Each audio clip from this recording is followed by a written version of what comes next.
I want to start with one of my favorite emails that I've gotten in a long time. It's from Jean, and it says, let's do a segment on Project 2025. I just love the way that she wrote that. She didn't say you should do a segment or the news should do a segment. She said, let us do a segment. Jean gets it. We are doing these segments together. It's a team effort here. Lynn got more specific. She said, do a story on Project 2025, what it is, who wrote it, who will be affected, and how. So let's do that. Pop on your readers and let's start leafing through the 922-page conservative proposal that's turned into political fodder and go in depth on Project 2025.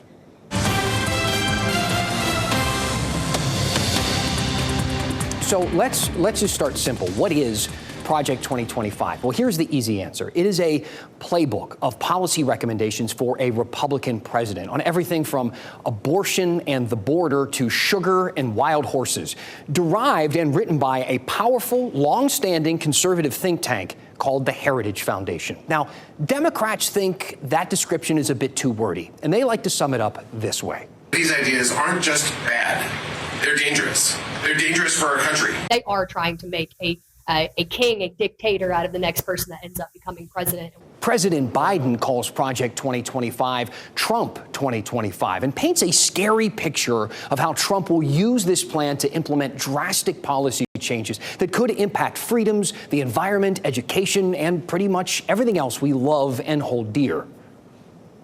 Folks, Project 2025 is the biggest attack on our system of government, our personal freedom that has ever been proposed in the history of this country. But here's where the whole thing gets a little weird. While the Dems and the president continue this all-out blitz to connect Trump and the ideas in this proposal, Trump himself says he's got nothing to do with it. He wrote on social media, I have no idea who is behind it. Fortunately, though, I do.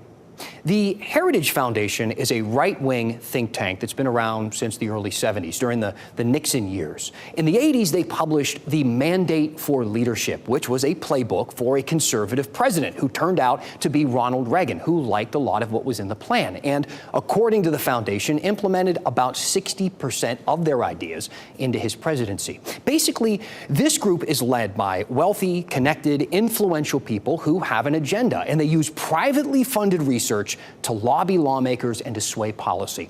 According to a 2024 book by a University of Illinois poli-sci professor called Thinkers, The Rise of Partisan Think Tanks and the Polarization of American Politics, Heritage spent most of its early years advising on foreign policy, then pivoted to culture war topics in the 90s, focusing on crime and divorce and drugs and that sort of stuff.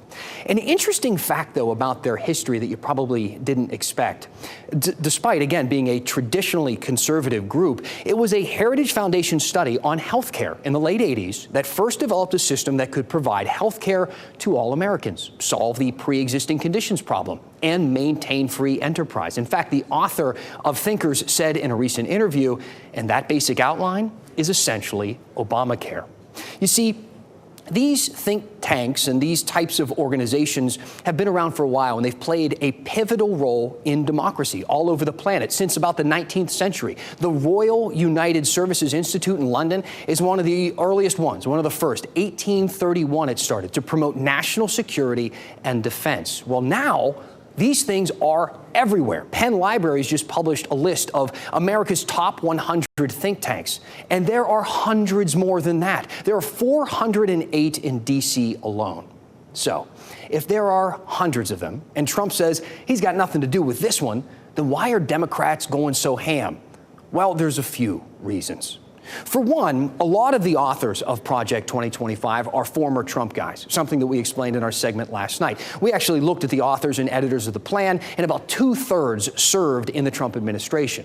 Also, if you read Project 2025, despite it being written well before the primaries, Trump's name is in it a lot, like hundreds of times. It mentions DeSantis twice and Nikki Haley once, while mentioning someone who worked for her. Then again, the proposal also lists George Bush's name like 19 times. And where the heck has that guy been? I checked him out on Instagram, where he showcases his artwork, which is shockingly good. So what is Trump's true connection here? Well, his supporters look to him for that answer, and he's given it, kinda. He posted about it on Truth Social in a post that leaves the truth a bit unclear. Here's what I mean by that. It starts with, I know nothing about Project 2025. I have no idea who is behind it, which sounds pretty cut and dry. But it goes on to say, I disagree with some of the things they're saying, calling other parts absolutely ridiculous and abysmal. Can you see how that's a little bit confusing? I mean, imagine that as a movie review. Today, I'm reviewing Inside Out 2. I know nothing about it. I have no idea who made it. That said, I think parts of it are absolutely ridiculous and abysmal. Then there's this video of Trump speaking to the Heritage Foundation in 2022, right around the time when they were drafting this proposal, where he talks about the group laying out the groundwork. This is a great group, and they're going to lay the groundwork and detail plans for exactly what our movement will do and what your movement will do when the American people give us a colossal mandate to save America. And that's coming. That's coming. Okay, so it seems like he doesn't know nothing about Project 2025. But if you do listen to that closely, he said what our movement and what your movement will do, as if they are two different things. So the next step in this process, in this reporting, is to look at those differences and the similarities with Project 2025 and Trump's Agenda 47. We're putting that part of the story together for you for Friday, drawing up the Venn diagram.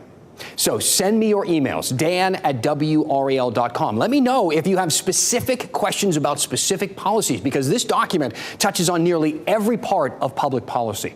The next part in this 2,000-part series will be Friday. We are doing this story, again, I want to remind you, because of your emails, because you have shared that you care about it. Your voice matters. So tell me what's on your mind, and we'll go in depth.